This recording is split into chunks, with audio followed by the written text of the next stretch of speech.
Hi, I'm Rob. And I'm Angie. And together we are TwinFinity. I'm sorry. It's just so funny how you do that lately. You're like, we. It's cute. It's good. It's all good. Okay. We. See? He's excited. Yay. We're excited. Are we keeping this? Yeah. Okay. The show must go on. That's right. Oh. If we do like take 3 and 4 and No. 5. Actually, this is just take 1. This is just take 1. If we do more, we'll never. Because, yeah. Yeah. No. Neither one of us have had enough sleep, and somebody over here is a little giddy. Well, I'm giddy because I didn't get enough sleep. We just had the Lionsgate, and as some of you know, well, it doesn't even have to be the Lionsgate. It doesn't matter what it is nowadays, right? This whole ascension process. Sleep sometimes is not really your best friend. I've been awake since like 3 in the morning, and then when Rob came home from work today, we had a nap. Yeah, you were barely in the door for just a nap. 5 minutes. It just yeah. But when I sleep, like nighttime, I'm either awake or I'm gone to the world of sleep. Last night, I bet you I was in and out of sleep half a dozen times. Yeah. That's such a rare sleep for me. And apparently I didn't get a deep sleep out of all this. So neither of us really slept good. No, not really. Yeah. So you're going to get our typical, this is what you're used to. So it's all good. You're used to us being weird. And I mean, we're weird to begin with. Let's just be honest. You know, but we're more weird when we haven't had sleep. If you go back like 50 videos, you'll probably see us being a lot more serious. But we were also outside and wide awake and only a little bit tired from having got to our spots. Well, and we were also talking about our story videos then. So yeah, we had like a real serious. It was like a purpose. Yeah. Yeah. Not that your questions aren't serious. By the way, this is a question and answer, although I'm sure you know that because you've already read the title of the video. Oh boy, it's going to be rough. Announcements. Yes, you start. Oh, I have to start? You have to start. The look in your face was like, oh no. Now what do I say? What do I say? Niagara Falls. Yes, September 27th, 28th, 29th. We are doing a workshop hosted with Marla Kelly, and also joining us is Kalina Malnar and Debbie Dubois. So this is a little different workshop than what we've done in the past. Similar people, we usually connect with our same soul group, soul family people. But why this one's different is we're not just talking about twin flame stuff. In fact, it's not even in the title of the actual workshop name. It's all about ascension and divine partnership. So you don't even have to be a twin flame. You don't even have to be interested in working towards a union of any type. It can just be you want to further your ascension process and progress. So yeah, we're just doing a lot of different things. We're each going to speak on a different topic. Kalina will be doing activations. She does, if you don't know Kalina, she does light language, and she's very powerful. We met her 2 years ago in Chicago. Yes, she was. Her light language did things to you for sure. Well, first of all, I was very unfamiliar with it, and this is another thing that I'd like to talk about too. I was very unfamiliar, and I actually needed a little help understanding what was going on when she broke into her first bit of light language. I was going, okay, I know I'd seen a video with her doing that, but it's very different live. It was actually quite fascinating live. And the energy's powerful from it. And speaking of which, live, did you want to talk about anybody else in that line too? You keep going then. Okay, so I was also going to share Marla Kelly. I'm sure we've said this in most of our videos. Most of you know her already, but if you don't, she her page and website is called Twinstrology. So she does astrology stuff. She's brilliant with astrology, and does like twin flame astrology, but also other kinds. She's also started doing quantum healing hypnosis sessions, and she will be offering those before the actual workshop and after the workshop, so people that want to connect with her for those. And of course, we'll have a link to all of this below the video. And Debbie Dubois, does all sorts of things as well. She does healing and coaching, and she also does card readings. So she will be there before and after the workshop too, offering some stuff. So yeah, super awesome people. These are our peeps. We love them. They're our soul family. I feel actually very honored that they would have us along to help facilitate with them. It's they're such gifted individuals, and everybody has their own very distinct gift and point of view too. We get to talk once in a while with people who are twin flames, and we get to talk with people who have been to workshops or maybe have, not to use the word chickened out, but I'm going to use it because I don't have a better word right now. People who've been afraid maybe to go to a workshop, and when they finally go, they go, oh, I should have gone earlier.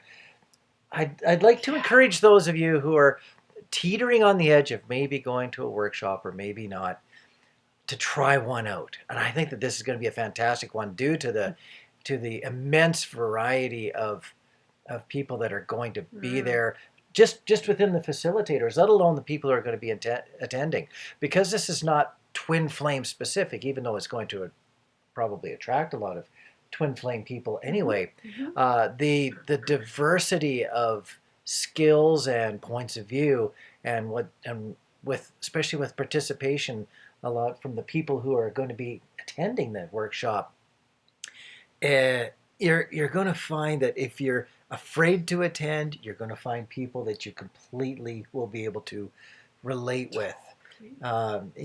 And with spare time around the edges of the workshop, like for example, lunch times or after it's closed off for a day and you're going out for supper, you're going to break into small groups and have just wonderful conversations. It always happens, and I don't think I've ever seen a workshop where anyone's been really left out. You just find people to click with. Connect with soul family. That's what I love about these. So if you're on the edge of thinking, well, am I ready? You don't have to be ready. Because if you've made it this far to the point that you're watching videos and have a curiosity and have a foundation within the spiritual world, you are already ready. It's just what you can learn from others that is such the gift. So yeah, don't be afraid at all. If you're on that edge, come on. I'm always in awe listening to you. Like it, I so wish I had videos or something of what I always term old Rob from like back in 1997 that you guys could see and understand how far a person can grow and change. Like you wouldn't do this. Just like No. I'm blown away. I'm almost in tears here just watching him share, and wow, it's pretty cool. Just to see how far you've come. You do videos now and you do workshops, and so never doubt your own growth or your twins or your divine partner. People change. Not to get off the topic of the workshop, but I just wanted to say it's pretty amazing. So the dates one more time. September 27th, 28th, 29th. So it'll be like a Friday evening, all day Saturday, or I don't know if it'll be all day a Saturday, but most of Saturday, and then Sunday. Usually we go till about noonish on these things, and then we let people kind of scatter so they can catch flights or drive back home or wherever everybody's come from. And just in case somebody's watching this years in the future, it's 2019. Yes, we should clarify. 2019. Yeah. All right, so on that topic, we're going to get to your questions. We still have quite a few. It's probably going to take us at least one more video to get through the last of the questions we've had for a while. So we're sorry if your questions waited a while, but as we said before, summer comes along. Yeah, this year we've been completely run over by summer. There's been lots to do. In fact, last summer when we were getting through the last of our story videos, we kind of took summer and set it aside and pounded through the last of the videos, and it was fun and it was exciting, and we went to all sorts of different places. But we didn't really have what I would call a normal summer. Not that we've had a lot of summers to determine what a normal summer is. But this year we've been having a more normal summer. We're still actually catching our breath from last year, and we've been a little off the pace. Yeah. I feel like getting a lot on the pace. I've all of a sudden really, really got the bug to do a whole bunch of videos. We have a whole list of Yeah, videos. we do, and I'm thinking, yeah, let's do a video every 4 days. That's not likely to happen. It's still summer. That's right. But I'm getting all excited again. Yes. Okay, so now on to questions. Questions. This one is for Angie. Yeah, I'm in the hot seat first. When you were leaving your partner, I understand you were not married to him. Did you stay in contact with Rob? I plan to start to move ahead with divorce, and I'm not sure if I should tell my TF that I need a break while I go through this process. Yeah. This is one of these real short questions that every sentence was a question. Well, and it's tricky to know what to do. And of course, again, like we've said many times, everybody's journey is different. So there's no one answer, there's no right answer. It's what works for you. To start from the beginning though, when I was leaving my partner that I was not married to, did I stay in contact with Rob? So my situation was kind of complicated. My partner and I were already splitting up before Rob and I were even before we had even started coming back into contact. In any serious contact, Yeah. we were. Yeah, him and I we had broken up once. We had officially made separation agreements even. And then we decided to go to counseling and try and work things through. And that's when I started having contact with Rob. Rob communicated with me and came back into my life. So my relationship was just really rocky. We weren't even sleeping on the same floors in the same rooms of the house anymore. So it was just, a lot going on. So it was a weird transition. It was like one was on their way out while the other one was on the way in. And I didn't even know that was happening until it all happened. Oh boy, that was a quick transition. I didn't even know about that. No, yeah, we didn't know really what was happening when it was happening. It was like, oh, okay, we're in the middle of this. What do we do with all this? So yes, I was in contact with Rob during the ending portions of it because Rob was coming in. We were starting to come into union as my other partner and I were really ending our relationship. So for others like your situation, it's much more of a slower transition, it sounds like. And again, there's just no one answer. There's no right answer. It just totally depends what works for you.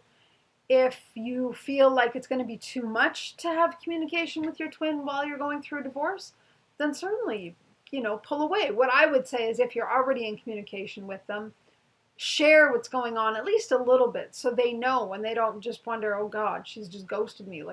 What's going on? The biggest thing about this journey is authenticity, right? Being yourself, speaking your truth, and being open. So just share, you don't have to share all the deep details, but just share with him a little bit. And if you need to step away, then he can understand and give you that space. I'd like to read the second part of that question again and give a slightly different answer that comes to more or less the same result. I totally saw your different answer. You're shaking your head no. I plan to start to move ahead with divorce, and I'm not sure if I should tell my TF I need a break while I'm going through this process. Well, with just a tiny, tiny little smidgen of in your face on this answer. Good luck taking a break from your TF. That's the conundrum with TFism is, woof, that's an abrev of twin flameism. TFism. That's one of the conundrums with it. That thing. Is if you're in contact with your twin flame, chances are real good that you won't be able to just stop being in contact. If the reason you're going through a divorce is to give the twin flame relationship an opportunity to exist in the future, you just probably won't be able to be silent or ghost the person. If you're concerned that you're going to be all messed up and will say or do wrong things while you're going through the divorce process that could scare your TF, You might have to give them a little bit of a break and trust that they're going to understand that you're going through a divorce and that they might expect that you might be just a little bit messed up. So again, I don't really see how being not in touch with your TF would be of any benefit there either. I'd say if you've got a line of communication already, let that just be. Let it exist. There's no point in trying to change everything. There's all sorts of traditional thoughts where you're stepping out of a relationship. You must take time off from all other relationships to recover.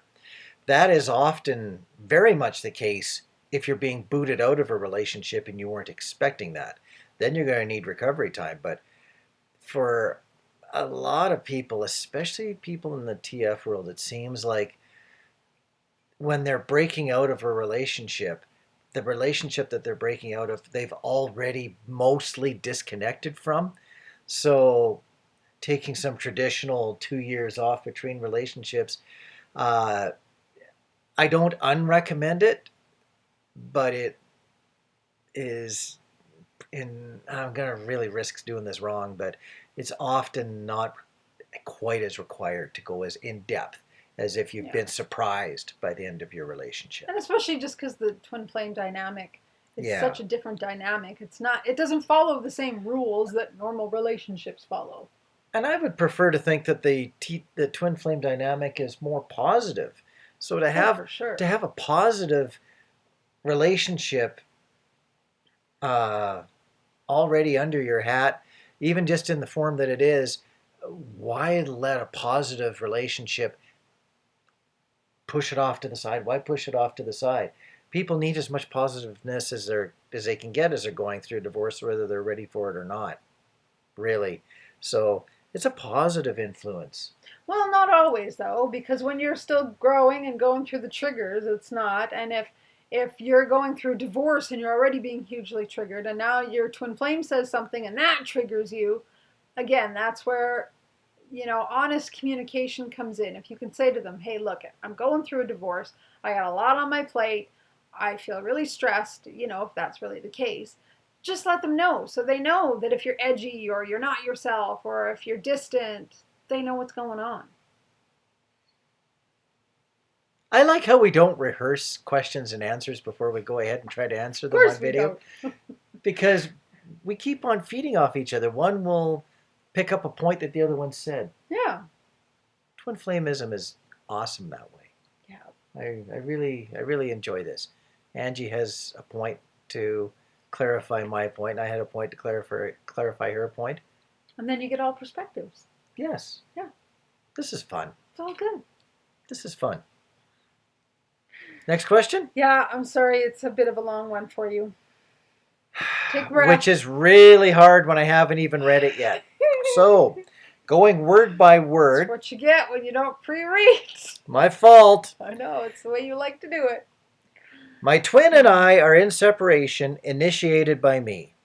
We were both single since we met, so unfortunately the issues we have is because my twin is fighting the connection and is in denial and in deep-seated fear. Okay, that's normal. He's the runner, but we have both been the runner and the chaser. Yeah. A never-ending emotional roller coaster that I have had to get off of as I was losing myself and felt trapped in a never-ending push and pull dynamic. Well described. Unfortunately, I just found out that he is seeing someone else and is doing things with this person that he never did with me. This has been extremely painful for me, and I have been experiencing a heartache/heartbreak on steroids, so painful that I want to die. My question to you both... we got a question for both of us. That's right. My question to you both is, how did you each handle the pain of both of you being in other relationships with someone else? What did you do to cope? Handle the intense emotions, etc. I feel my twin is constantly, and he feels me. It's part of what makes this so much more difficult and painful. I tried meditating, and the pain was so intense that I couldn't continue. I finally resorted to numbing the pain with alcohol. That would not be unusual. I always knew that there was a potential for a karmic to come into his life. However, I didn't think it would happen because my twin has always run from commitment and was adamant about not wanting anyone in his life and staying single. The karmic seems to have some of my qualities, and we are the same sign.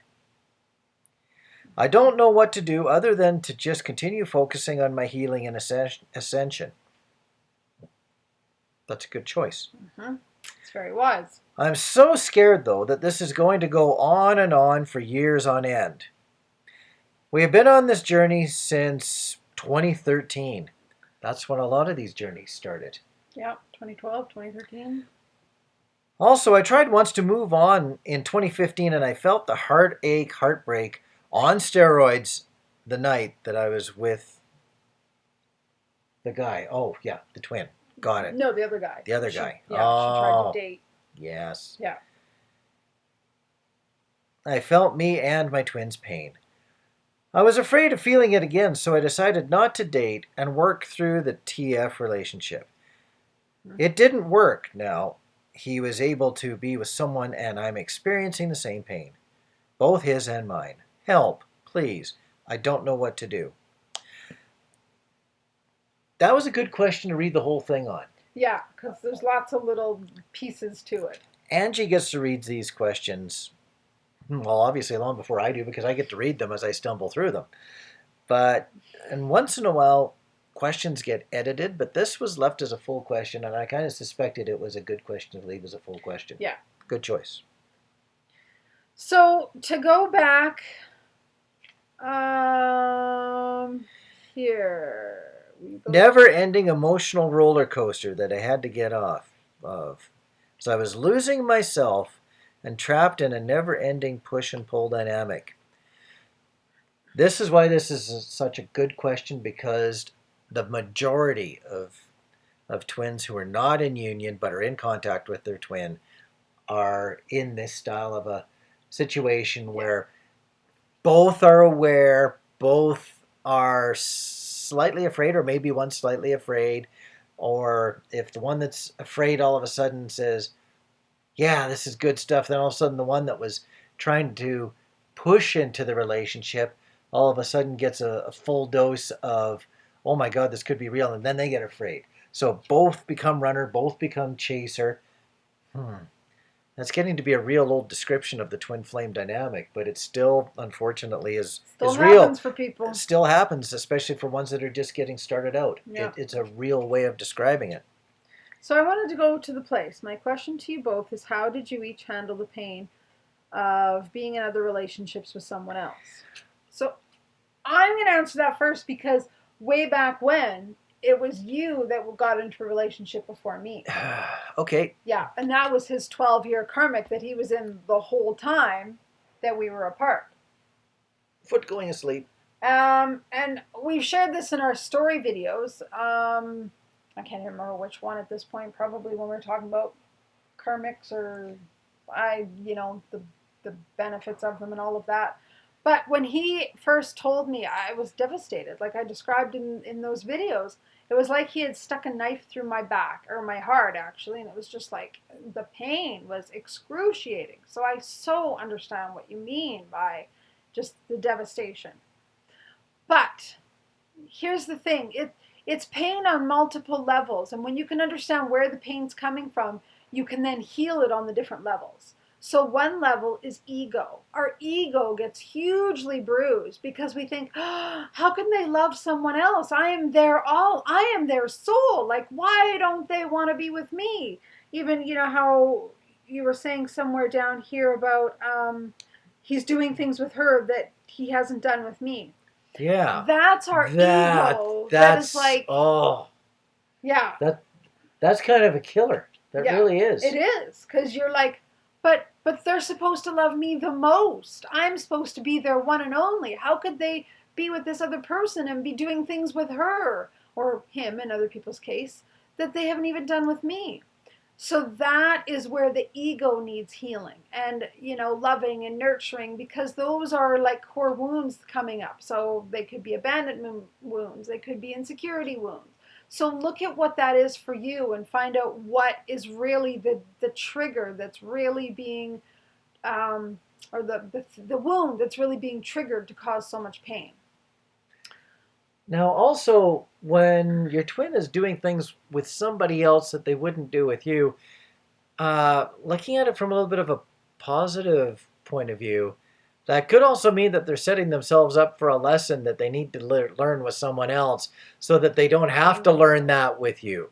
Totally. And if you can see it that way, and if you can change it around and see the gift in it, that is so true. I mean, I don't know how many times I've said it. I am so grateful to Rob's karmic because he grew so much from that relationship. Yeah, they did things that he and I never did and maybe never will do. You know, places that they traveled to and experiences that they had. But was it of benefit? We're here. Yeah. We're together. We're happy. So, yeah, it was. And I know we don't like to see it that way in the beginning again because that ego gets in, right? And goes, but I'm the one. And those experiences that we talk about too, they can be positive or negative experiences. Your twin could be learning something that they would never, ever, ever want to experience again. And so it's a good thing they learned it in that relationship because it would be harmful to be in their twin flame relationship and have that happen. Totally. Or they could be learning that there's something that they like in those experiences, but it's just not really as good as it should be. And when they get together with their twin, because of that dynamic, it is a much better experience. So they might be learning something that needs to be experienced better with their twin. Yeah. Or they need to be experiencing something that they don't need to repeat with their twin. Yeah. So there's all sorts of things that can happen. So if it's something that you were hoping that would be an experience that they would be more likely to share with you, now let that play out. It's them that's doing the learning. Yeah. And you in your own way. In a 5D way, yes. Mm-hmm. Mm-hmm. And if you can, I mean, how many times have we said this? Trust the process. There really is such a higher aspect to everything that's going on. And there's always a higher purpose, a higher meaning, and it's always serving a grander vision that you just don't have the pieces to yet. But later on, you might, years down the road, or maybe not even years down the road, maybe only months, who knows, timing, right? But you might have conversations with your twin and go, wow, I am so grateful that he had this experience. I'm so grateful I've had my own experiences because look at where it's taken us. So you just never know on this journey. Now, one of the sentences that caught my attention was, and I'm just going to paraphrase it in a sense, is that you're really surprised that your twin's even in another relationship because they'd already said that they didn't want to be in any more relationships. That's all. No, they didn't want to have any part with that. They were finished with that kind of stuff. You don't want them to be finished with relationships because you and your twin are a relationship.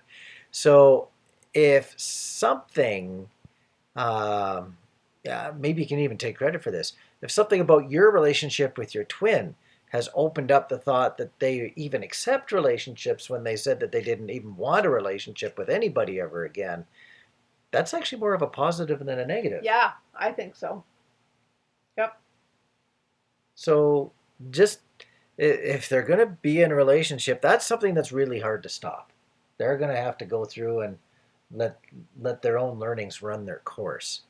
But if you can remain a positive influence on the side of their life while they're going through all that learning, you can't really ask for a whole lot more. So position yourself in a spot where you're a corner of stability in their life, something that they can trust that is going to be there. Yeah. Can't do a whole lot different. Now, I also wanted to address, I don't want to spend a whole bunch of time on this question because we want to make sure we cover some more. But I wanted to address the pain about being so intense that you resorted to alcohol to numb it. So get that. No judgment. I've not done the alcohol route, but for me it was food. So I totally get that. What I can tell you from experience, though, is like we've said before, you gotta feel it to heal it. And the more you numb it, the more you try to escape from it, the worse it gets. So, yes, God, I know how intense it is. I know it feels like it's going to friggin' swallow you up, and you're just going to be absorbed by pain and sadness and fear and devastation and just all of it. But if you can give yourself, a moment when you feel really ready to dive into it, take an evening and just feel it. Just cry, get angry, do whatever you have to do, but really dive into the emotions, breathe into them, and let them have a voice. The more you stifle them, the louder they get, and the more pain you actually cause yourself. When you can actually just express the pain, then you get it out. If you stifle it, it's going to come out anyway, so you just prolong it. So, just a little piece of advice to just The twin flame face journey. it head on. The twin flame journey is very, very heavy. Oh yeah. I look at a lot of what I've done in my life and relationships, and especially the twin flame relationship when it's been intense. My crutch would have been more like exercise bulimia is what I'd call it. Yeah. Because I would eat like crazy and then try to exercise away the calories. Eat like crazy and try to exercise away the calories. Yep. The exercise. That was your obsession. Yeah, that was how I got through it. Yeah. I needed the comfort, and then I had to burn away the comfort because the comfort wasn't too good for me. Was there anything else you wanted to address in that? Oh.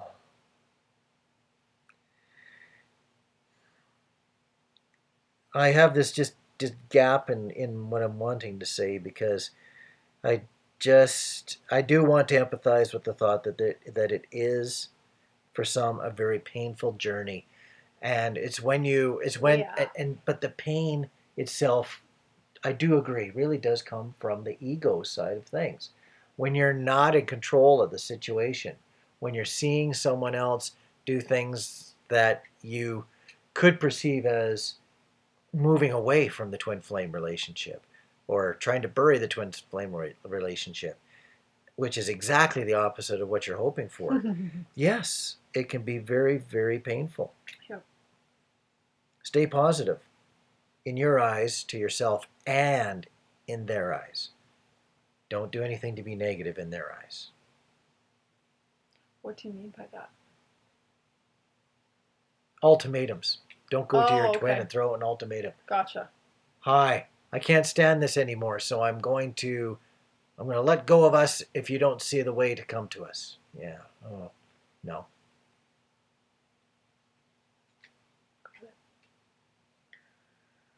Okay.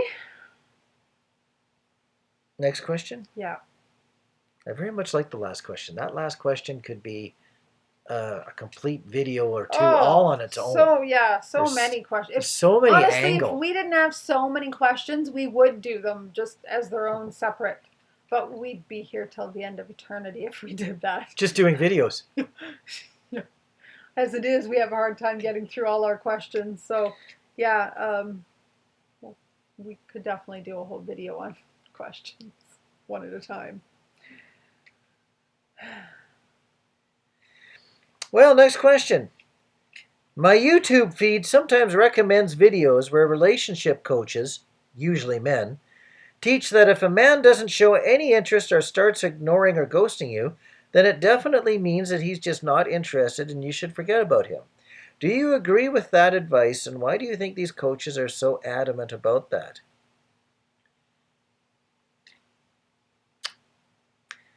A lot of these coaches, I would suspect, are not used to dealing with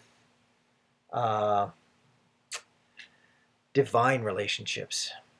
The twin flame or the divine connection kind of thing. Deep soulmate relationships. Just guessing on that. Just guessing on that. Because when it's just human meets human relationships that share a very, very 3D, nothing wrong with that, commonality, it's one set of rules almost. But when you start throwing in divine relationships, Then you've got the connections on the 4D and 5D level, or even deeper for some, that need to be blended in with 3D advice. So, and should forget about them. See, this is the problem. There's no forgetting.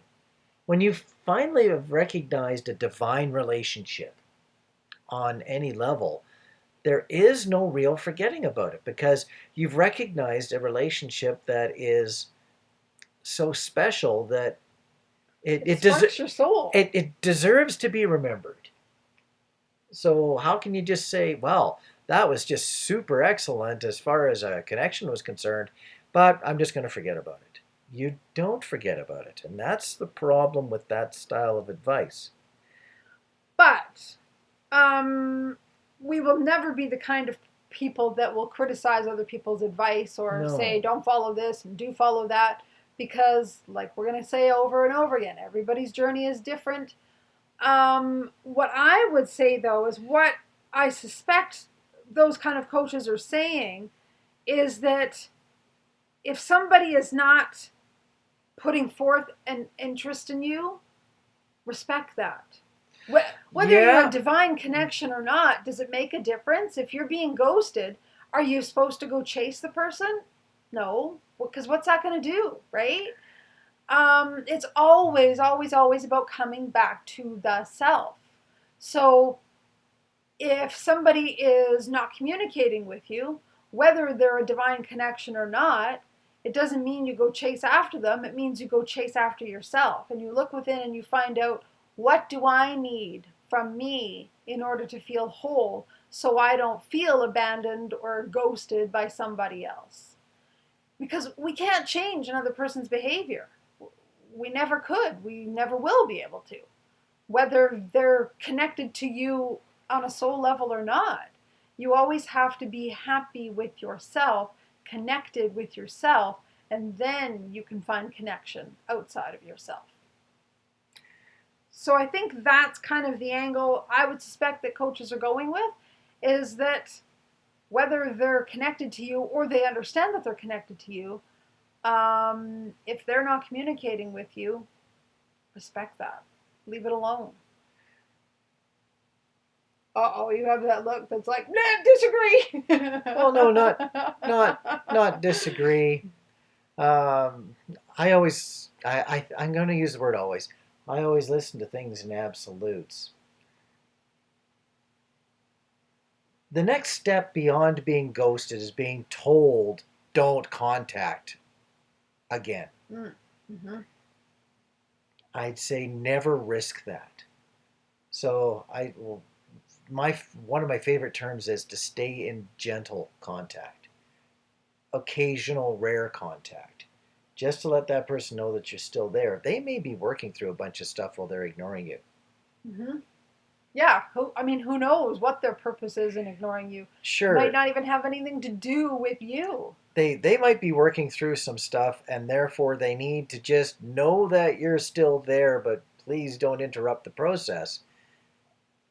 They might need that just occasional reminder that you're still there, you're still in the background, while they go through life, and then they become a little bit more comfortable with things. So to have someone who's trying to go through things and then you decide to not be in contact with them at all, that may give them a false impression that they're doing a bunch of work for nothing. Even though they might not even be able to understand that they're doing work, which is quite common as well too.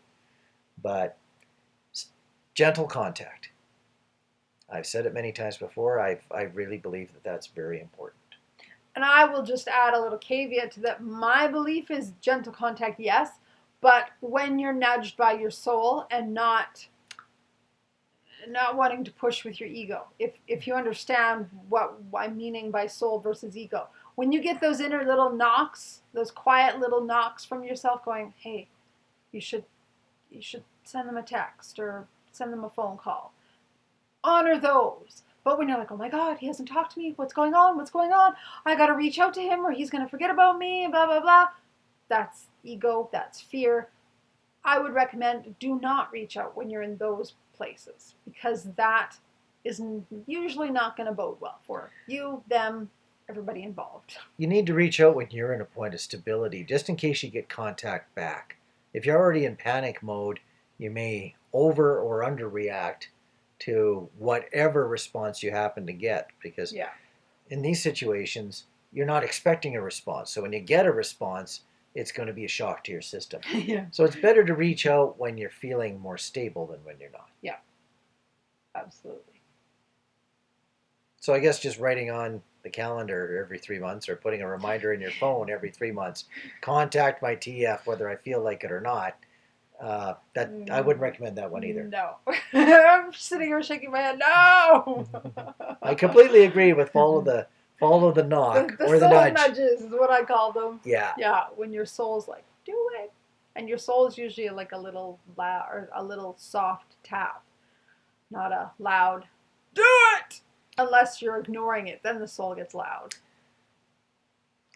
And my sincere apology to those poor relationship coaches that I just dissed for not quite understanding where we are at. But I don't think you diss them. You're just saying that they're only trying to do their best. absolutely. And everybody's always doing their best from the perspective that they know.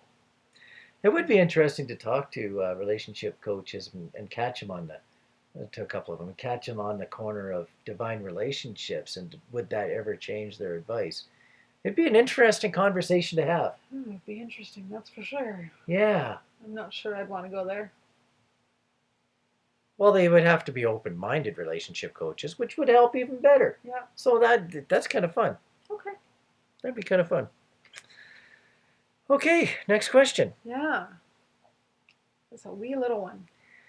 Yeah, it's the little ones you got to watch out for. Those are the ones we talk forever on? Yep, yep. Was there a shift in your energies when you two got together, or were each of your individual energies already at the same level of union? That's a tricky one to answer. I'm going to take first stab at that, if I may. Unless you're like burning to dive in, which I'm not really seeing that you are. I was in a point of view of fear. I really was. When? I was when we got together. There was which point that we got together? At the point that I moved in. Oh, okay. I'm thinking beforehand. Okay. Like when we were coming. Okay, from say when I told you we were twin flames forward, which was only 3 months from when you moved in. Yeah, there's a So huge crazy. difference. There's a huge difference in those two time frames. Yeah, but a lot happened in those 3 Right. months. They were freaking intense 3 months. That's what happens. Everything just goes so crazy. It happens so fast. Try keeping up. Good luck. That's what I sort of call my point of view of fear, too, is things change so fast. Was there a shift in your energies? There was a shift in my energy at both stages. Absolutely. That's how I would answer it, too. Yes. But I also kind of figured I was going to be throwing myself into the learning curve big time. Mm-hmm. And I was. Yeah, I really was. Mm-hmm. I was getting closer and closer to my angel Angie. Yay. And I knew that there was going to be some catching up to do, but I wasn't afraid of where I was at. I was confident of where I was at, but I knew that I was going to have to put my absorption on sponge, because my poor sponge was going to get filled up in a hurry. That's funny. That's how you explained it in text back then, too. A sponge. Yep. It's totally how you explained it. So I was kind of afraid. I was probably more afraid of my own overload. But at the same time, as we were getting back together, I wasn't overloading. I found that my sponge was way more ready than I was. Okay. Your turn. So I'm going to answer it a little different than you. So, okay. We tend to do this. Of course we do. Was there a shift in your energies when you two got together, or were each of your individual energies already at the same level of union? So, union isn't like you're apart. Will I ever get used to that? There's spiritual energy, and then there's union energy. Well, I was gonna say, like, it's not like you're apart, and then you're just together and you're united. It's a process, right? Like it's a merging on all levels, physically, energetically, spiritually, lots more that I can't even think of right now. Mentally, emotionally. So we were already, our energies were both coming together slowly before I even told you we were twin flames. And then after I told you, actually, again, I didn't. Well, yeah, I did tell you we were twin flames. Okay.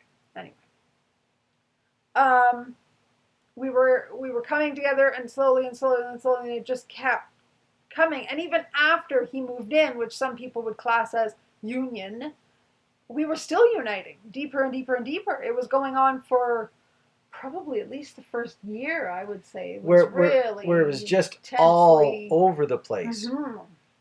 But just like a whirlpool in the water, you start from the outside edge and you start to get drawn in closer and closer and closer. Like so it is a process, yeah. And it goes faster and faster and faster. And then as you start to go down into the whirlpool, that's when the depth of the learning happens. But how deep that whirlpool is, you never know. It seems to just continually go on. Now, eventually, it only gets so tight, or else it would collapse in on itself. So it does. So it's not like it just keeps on accelerating. Well, from the point of view of that design of whirlpool, but still. But the depths, like it's like the water never fully goes down. It's always there's swirling, always, and you're always always growing. More. Yeah. Mm-hmm. So it's might just be less intense. We're just way deep into the whirlpool, but we know that we're there now, and it's not near as scary. So we just keep on going down with it. Yep.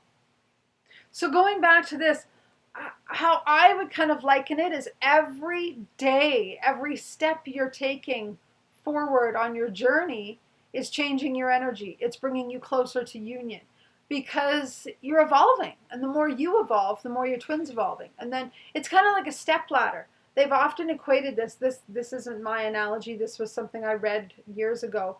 It was like the feminine will go up, and then the masculine steps up to that level, and then the masculine will step another level, and then the feminine rises to that, and then it just keeps going.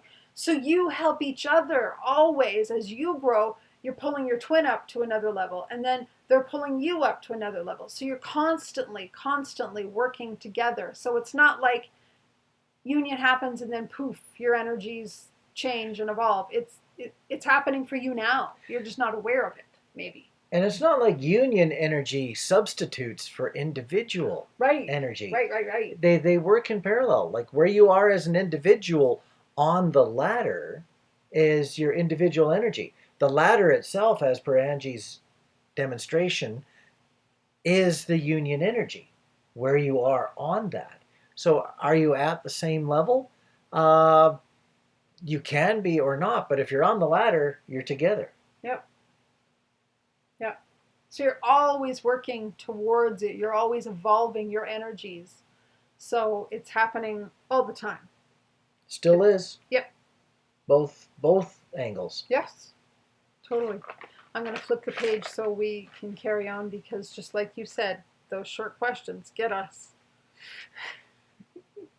How are we for time? Oh, we're at 48. We should make this our last one. It's another short question, so it should take us at least 35 minutes. Yeah. I don't even know if I've looked at this side of this piece of paper before. How can letting go of expecting reunion and having hope of reunion coexist? That's such a great question. I love that question.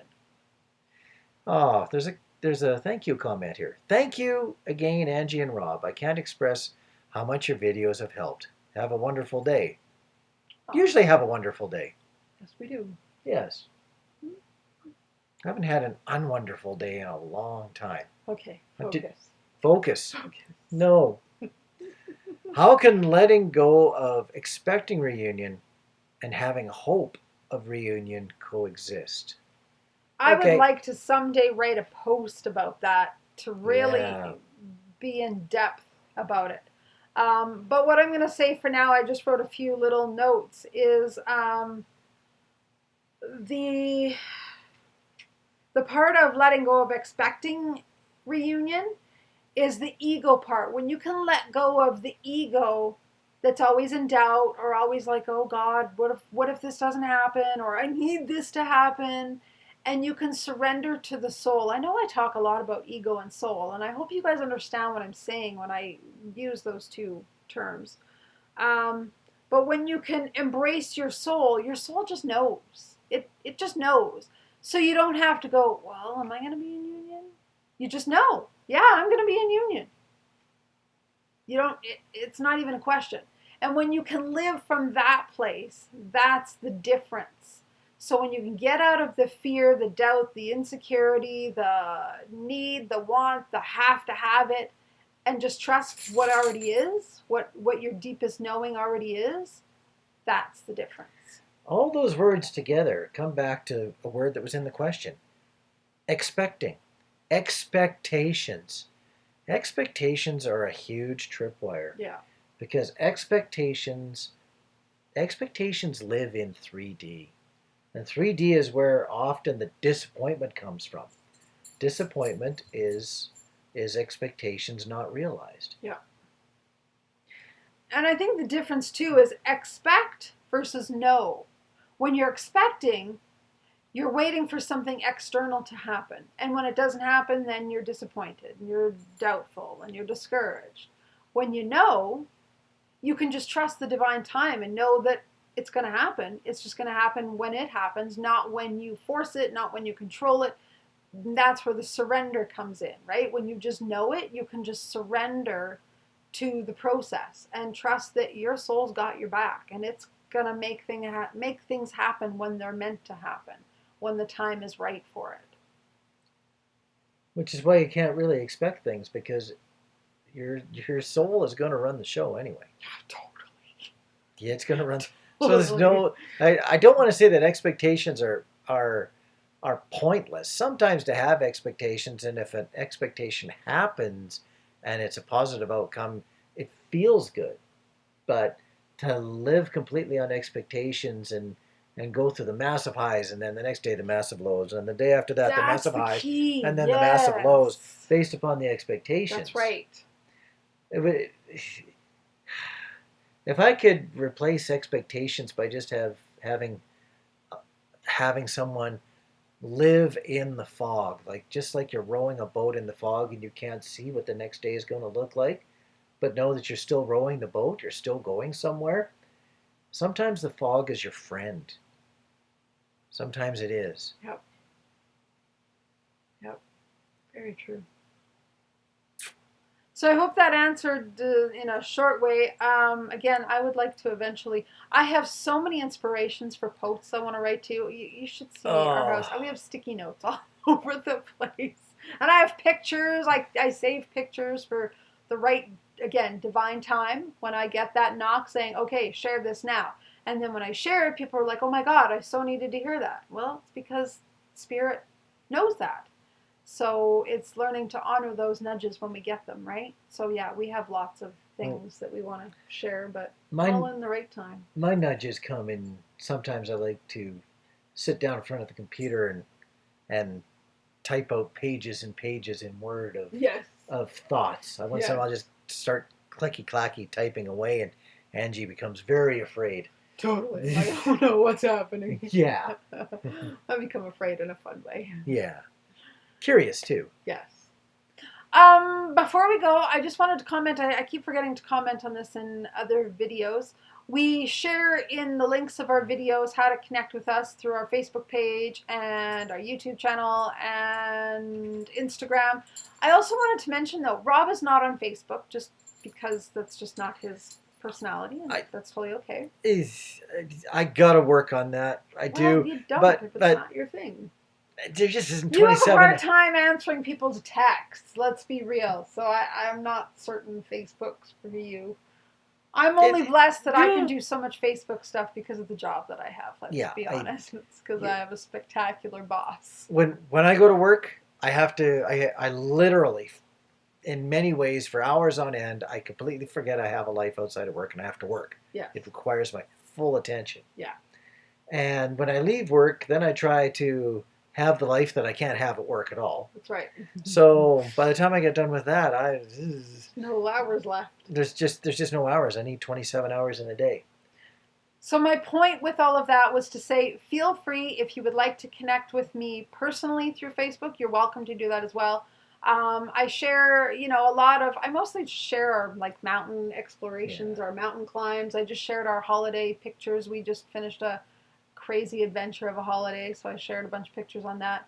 So yeah, just wanted to say, if ever we're not on Facebook and you're wondering, where are they? We had one of our regular people do that, and she's like, I'm not even a Facebook person, but I had to go check out where you guys have been because I hadn't seen you for a while. So you're more than welcome to connect with me there. It's just Angie Carrier. I think that's all. I would like to also comment, though, that as much as I'm not directly connected, when I come home from work, usually one of my first questions is how are things in the twin flame world? And if somebody has commented directly to me through whatever means they can find through Angie passes along those comments. She does. Sometimes I have to just stop for a little while she says, oh, and this person commented this, and this person has got a little question about that. Is there anything that you want to say back? And Angie will look after that for me.